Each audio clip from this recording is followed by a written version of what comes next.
This is the talk of Music City Real Estate. Welcome back to another episode of The Talk of Music City Real Estate, where we educate and motivate all things real estate. My name is Jason Hoover with Realty One Group Music City. Hey, and I'm Carey Ann with CMG Financial and my mortgage team. Every week we'll be posting a new episode chock full of real estate, Nashville real estate value. Yeah, so you can follow and subscribe at The Talk of Music City Real Estate. Got a question for us? Ask away at questions@talkmusiccity.com. Well, you did so good there, Jason. Look at you. Almost so close. You're rolling right in to the big man. And where is he this week? We're not going to talk about the other 25 times we took. We tried this one, right? Too funny. Well, it's always so good to see you again. And we have a special guest today, the one and only Blake Johnson. Welcome. Thanks for having me. Glad to be here. We're excited because, are we employees or are we business owners? That's the question. Yeah, very good question. And it's a question that we all have to ask ourselves. One thing that I love doing, I teach a lot. Mm-hmm. And so one of the questions, especially for new agents, I'll say, hey, who in here has ever been an entrepreneur? Raise your hand to see how many do not raise their hand. Right. Because that is the biggest gap for new agents to cross over, is that W-2 mindset to that 1099. Right. Exactly. And as soon as you can, boom. Big things. But before we get started, we want to give a big shout out to our sponsor, Music City Removal. They are the #1 junk removal service in Nashville. From residential, commercial, and construction, they're experts in ridding you of junk. Their costs include labor and dumping fees without any hidden or added expenses. Whether you need a full clean out or just one item removed, they have you covered. The Music City Removal team knows the importance of respect and trust while in somebody else's home. They understand the inconvenience of junk left behind by previous homeowners and tenants and are determined to provide an affordable and customer-focused junk removal service that puts you first. For a free on-site estimate, just go to musiccityremoval.com. That's musiccityremoval.com. Yes, Music City Removal, because clutter ain't cute. Never is. Never is. It is not. Well, we are so excited to have Mr. Blake Johnson with us. He is a real estate agent with Realty One Group Music City. Welcome. Thank you. Thank you for having me. So you have been doing this business for how long? Well, I'm not new to real estate. I'm newly licensed, not new to real estate. I think I've been licensed all but 3 or 4 months. Okay. So fresh out of the womb. A lot to learn. I'm on a really steep learning curve, but I'm not new to real estate. I got my first taste for real estate when I was sophomore in high school. I was hired on as an assistant property appraiser. And I really kind of got my idea for, okay, this is how they value homes. Sure. And so I did a lot of desktop appraisals, and I was going out and taking pictures and, boondocks. I grew up in the Pacific Northwest. So our jurisdiction was up in the first 7 counties of Washington. And then from there, just kind of spiraled, and I, graduated high school, and 18, I moved to Nashville, not having an idea as to what I wanted to do down here. And I was a corporate trainer for Starbucks for a while, but $8.75 an hour wasn't going to pay the bills. Right. That might be moving to a higher number here soon enough, right? I heard. That was if only 4 years ago. Coffee. Exactly. There you go. Yeah, you're $8 drink. It's not even $8 me going through the drive-thru, right? Isn't that funny? Too funny. Geez. So then, what did you do when you moved to Nashville for real estate? Moved to Nashville, and like I said, the $8.75 an hour that wasn't going to pay the bills. So I quickly was trying to find extra ways or another way of making money. So I went looking for apartments, although I know I couldn't afford it. And I walked into this apartment complex just right over here in Cool Springs, and I toured an apartment with my then roommate or becoming roommate. And I looked back in their office, and I didn't see anybody in their office. And so it was the assistant manager who was touring me. And I said, okay, I'm really interested in the apartment, but I'm more interested in the job. And I see that you're pretty short-handed or short-staffed. Would you interview me for a job? And about a week later, that was an informal interview, but about a week later, they offered me a job, and I got a taste for what real estate looked like on the other side of it in property management. And for about 3.5 years, I kind of worked my way up from managing 300 to 400 to 500 units at any given point, and transitioned into another national property management position, and life happened in 2020. What happened in 2020? I'm kidding. Too funny. Well, I don't want to mention, the C word. Oh, no. That word. Okay. Yeah. Monty's not here, so let's. Well, I thought I was playing the role of Monty. I love it. So you got introduced to real estate. Right. And I've loved it. So the previous position that I had, it was a requirement for me to have my real estate license. Oh. And so we negotiated lease contracts on behalf of our clients. I did executive corporate housing is basically what I did. And I ran our national operations, and I opened up different offices around the country. And I had some differences just to say it plainly. I had some differences. Didn't really necessarily like the way that it was structured, and as an entrepreneur, which we're going to talk about today, I knew that I can do this differently, and I knew I didn't want to necessarily answer to anybody. I wanted to do it on my own. There you go. So we parted ways, if you will, and hey, don't feel bad. I lost a job, and it was the best thing that ever happened to me. So exactly. Whether you did or not, hey, it's the best thing that ever happened to me. So that is so true. So things happen for a reason. I'm a big believer in that. And so many of you out there may be folks that are just starting out in real estate, right? Right. Yeah. And so, you think about. Like you said, you wanted to do something for you.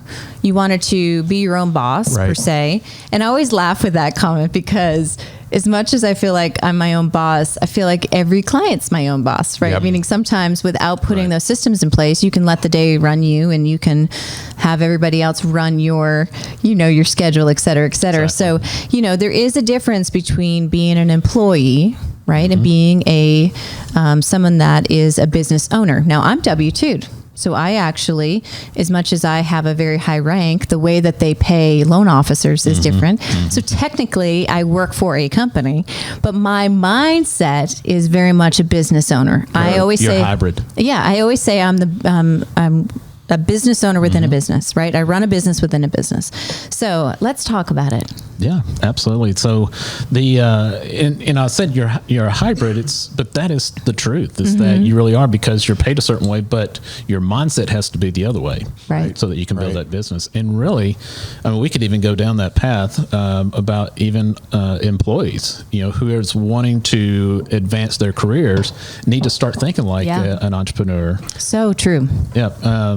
So Blake, question for you. Yep. So this side of real estate, it's a totally different ball game. Right. So when you're brand new, so everything is fresh. What do you think is what's one of the surprises maybe, or things that you didn't realize in your long 3 months? Well, I'm a jump in the deep end. Just get at it kind of, and so I have really low expectations, especially in anything pertaining to my professional career. We were actually just talking about this the other day on our group call. It's managing the expectations. Particularly, we were talking about new construction with our clients. But for me, it was recognizing that it was not 40 hours a week. I mean, I think that's probably the biggest downfall of most of these agents. I would agree.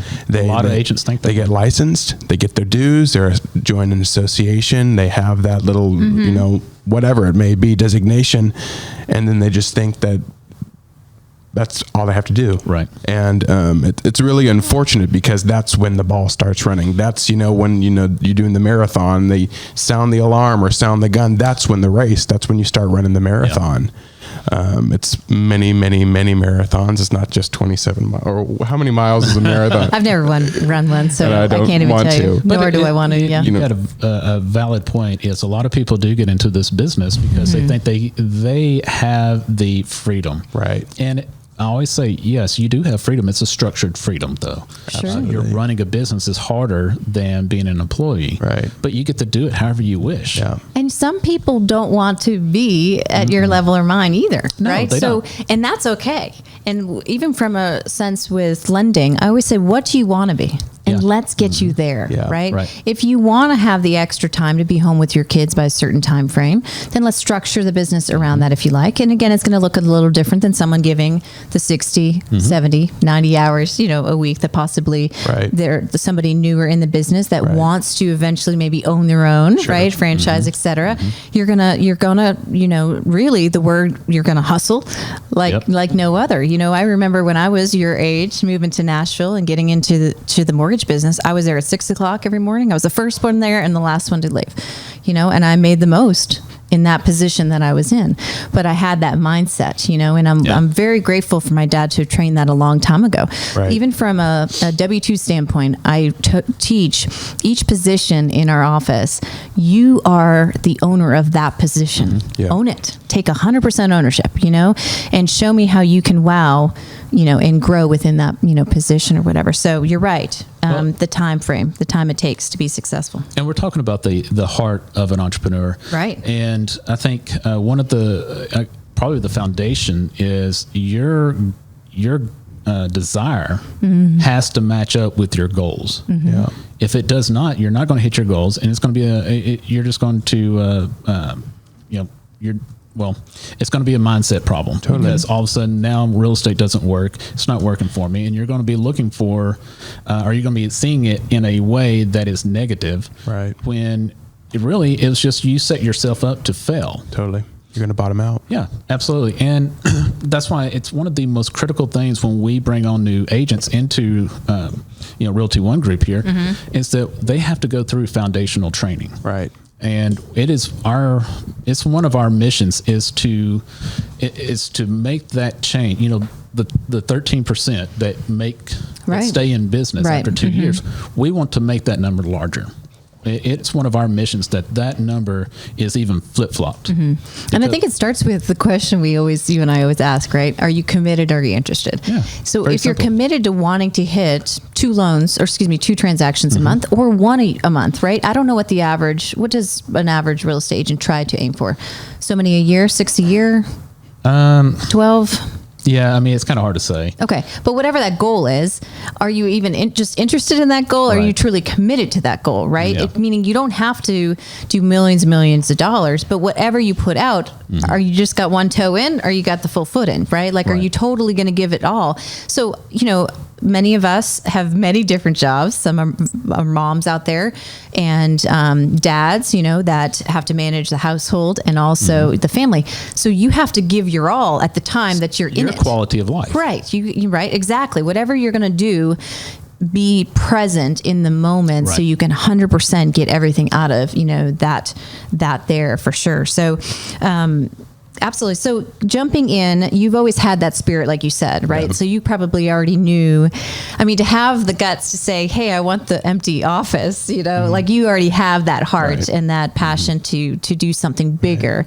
There's other people out there that want to be self-employed, but they still want to have that umbrella of comfort where somebody else is assisting, right? Right. Yeah. What was that quote that, everybody wants what I've got, but don't want to put in the time that I did, or something to that effect. Yeah. It's kind of the same thing. It's they look at the glamorous side of a successful entrepreneur. I want that. But then when you see behind the curtains, oh, I don't want to put in that. I don't want to do that. Right. And because a lot of it is,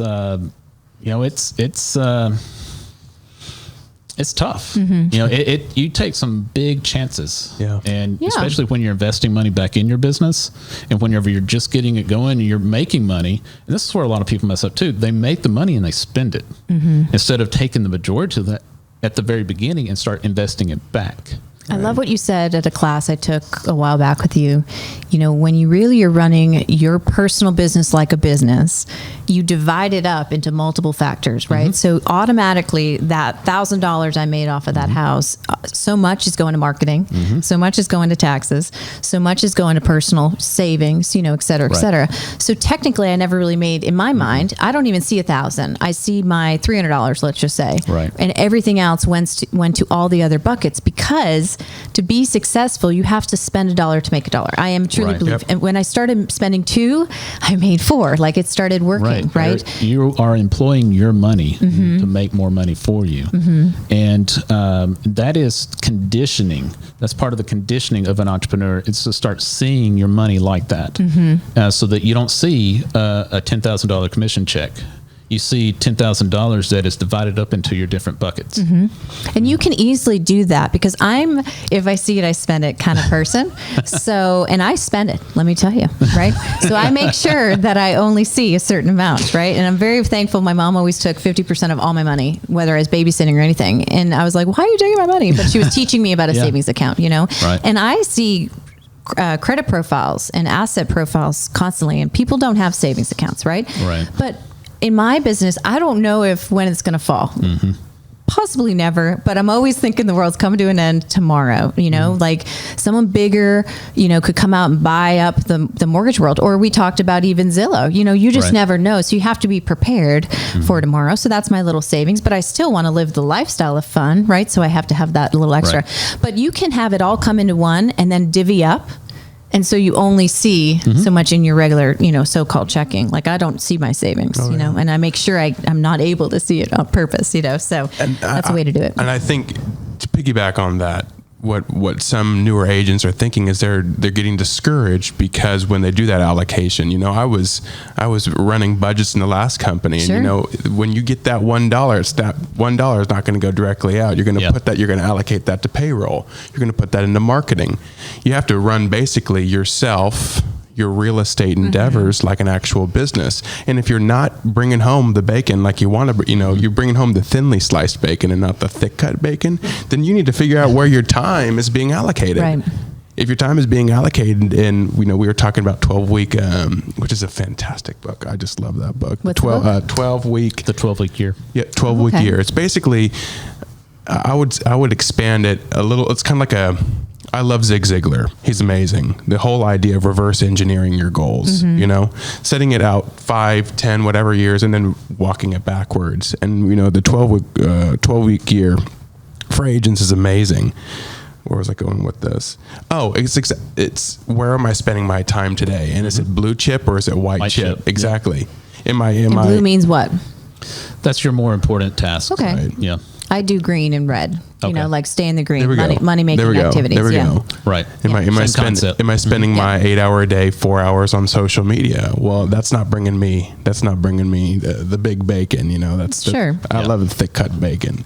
Not too crispy, not too limp, you know, right in between. Hey, a little fun fact, cook it in the air fryer for 10 minutes. Wow. There's no smell in your house. There's no grease. Done. Write that down. Oh, too funny. So yes, going with that though, it is scheduling out your time. Now, when starting out, even people with being an originator, it's a long road, don't you think? It's not short. So some people quickly get in and they're like, I want to be successful tomorrow. Yeah. And I said, we have to, it's like a video game. I bring them back. I don't age myself, but I bring them back to like Mario Brothers, you know. I'm like, you know. Well, Monty is Pong. Frogger. Wait, when was Frogger? No, wait a minute. He's like, what are you talking about? Kick the can. Oh, yeah, I was going to say. But I bring them back to, if you think about it, I like to play, it's easy I'm a simple girl. Yeah. I like simple steps. You got to ace the levels, every level to get to the next, right? And it may take me 5 years, right? To think that I've opened CMG Financial, this will be going on 8, we're starting our 8th year, right? So a full 7 years. To know where I was and to know where we are, it's quite amazing. Would I ever imagine ever hitting these goals? No, but all I knew in my mind is I wanted to do something big. Yep. So I had to accomplish every level, you know, and ace that level and do it really, really well and make lots of failures and make lots of mistakes. And that's so hard with being a business owner. You're like, I failed. Oh, get back up. Yeah. What is Hal Elrod said? You get 5 minutes to bitch. Or complain. Yeah, something like that. And I would spend a day or 2 or a week and I would be paralyzed and I'd be so sad and I'd be in my bed and, you know, like things weren't happening. And that happens. Doesn't that happen? Like some people, something right now, you feel like you work so hard as a beginner in this business and then it doesn't work out. It goes left. And do you just feel like, you know, how do you keep going with that? Somebody that's brand new. Well, I've been working on this for a while, so I think I knew I was an entrepreneur since I was 13 years old. Sure. I found there was an opportunity in my community to create websites for people. I founded a non-legitimate company called websitesbyblake.com. And I went 13 years old. I figured out how to do HTML and all that good junk. And I went to these companies that didn't have websites. And so I'm like, hey, I'm building a portfolio. I'm not going to charge you a dime. Can I build a website for you? And so 13 actually would be a decade, be 24 on Saturday. Happy birthday to me. No. I thought that was a sound effect. I thought. There you go. Thank you. Hey, thank you. There you go. I need more cowbell. Cowbell. But I've conditioned myself over the years that I've been failing to really understand what that looks like. And at first, failure, it would paralyze me, like you're talking about. But now, what we were talking about with Monty right before he left was it fuels me.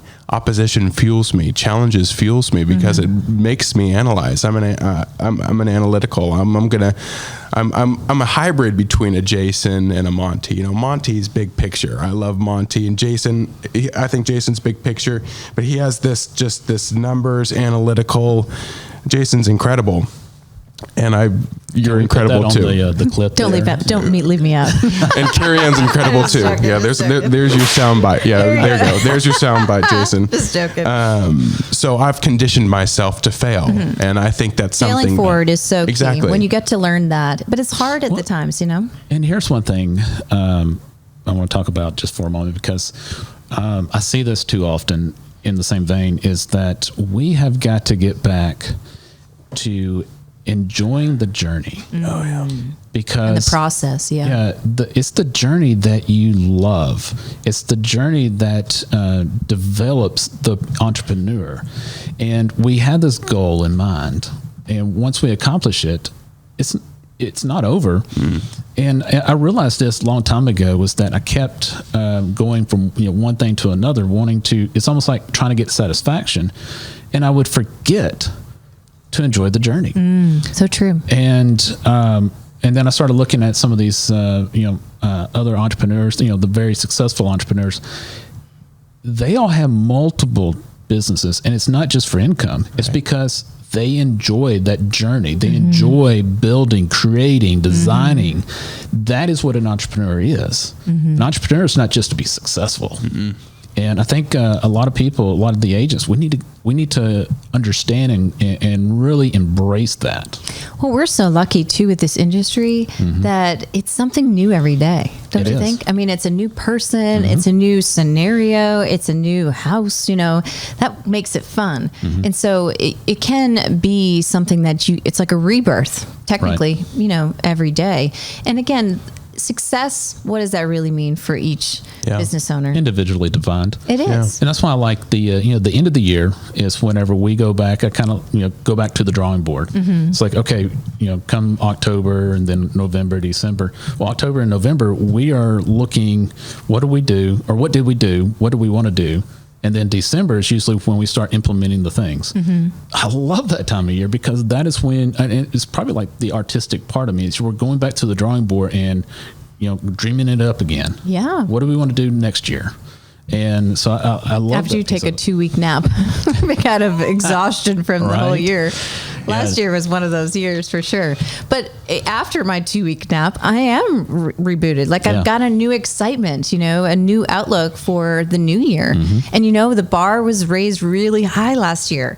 And so why not keep it there? Yeah. Or even try to find a way to take it to another level? And who's stopping any of us? Right. Like nobody is, right? And that's what's so cool about being a business owner and somebody who has that mindset and that grit and that hope for something. You're searching for something. At the end of the day, mortgages may have been my stepping stone to an ice cream, business. Sure. That's really where I want to head. A singing ice cream business seems weird.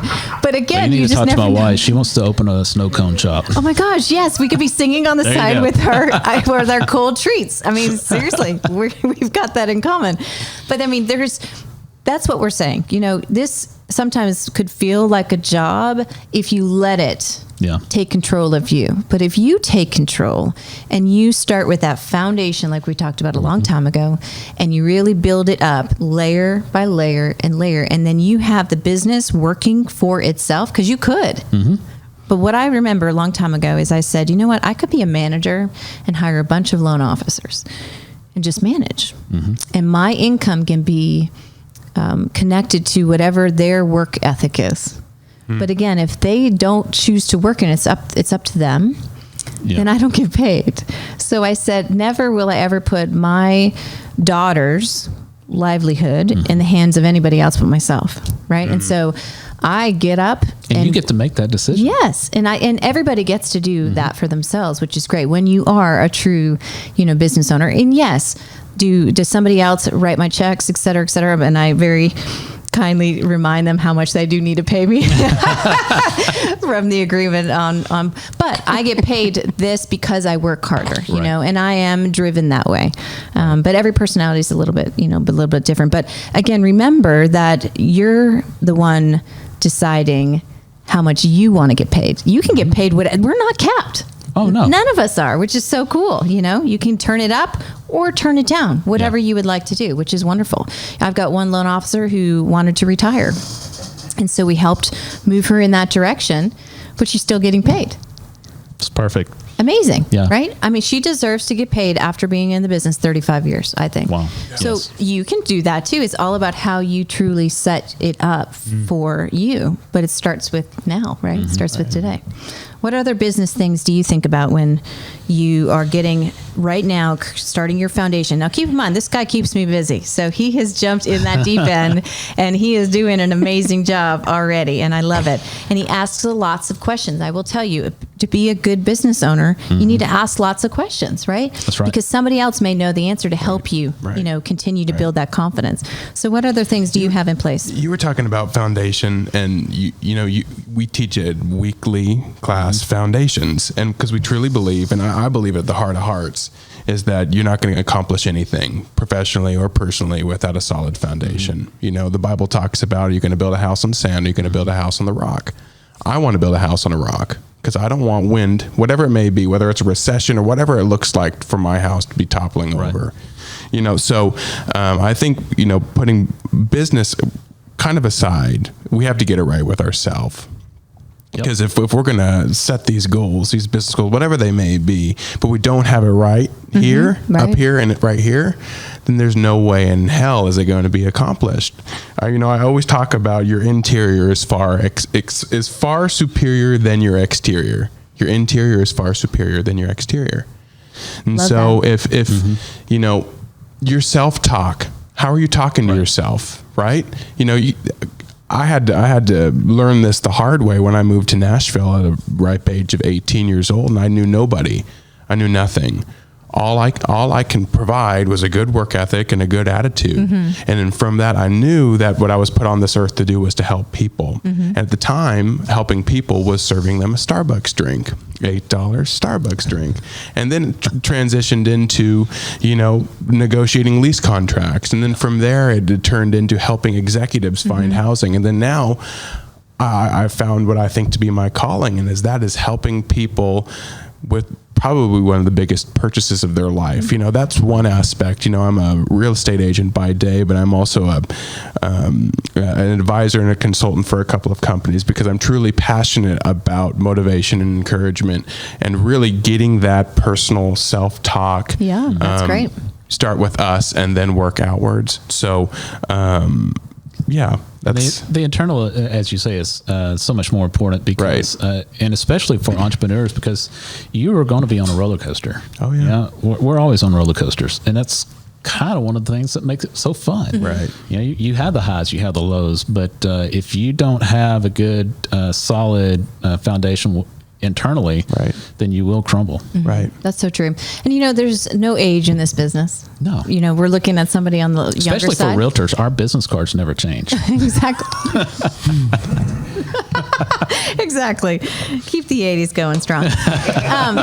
But let me tell you, the So there's people probably out there that maybe are newer at an older age, right? You can still be a business owner, right? Like Kentucky Fried Chicken, I think started in his 50s, right? Yeah. I mean, so if Ziglar. you have that spirit and that excitement to take back ownership for you and do it your way, what I love is I can get every idea, I snag them all. Right. And then I twist them for myself and I make it me. Right? And you can do the same, and you can create your own very successful business however you want to make it, which is great. But it starts within. Yep. It starts with the systems. It starts with making sure you have money at the bottom line. The negative P&Ls that are being sent to me lately, I'm like, is this really happening? How do you think you're going to get a house with a negative P&L? So we don't want that. We want positive P&Ls. We want to make sure we're making some money, right? And we're putting it into the places that are going to help you grow. Right. And those would be next classes and things that we can talk about leveraging, et cetera. But truly, we are business owners. Yes. Welcome to the business world. I appreciate it. Thank you. It's always good to have you here. Yeah, thank you. Thank you, Blake. Great. Always good to see you, Mr. Jason. Thanks Same for here, Carey listening, Ann. everybody. We'll be back. You've been listening to The Talk of Music City Real Estate.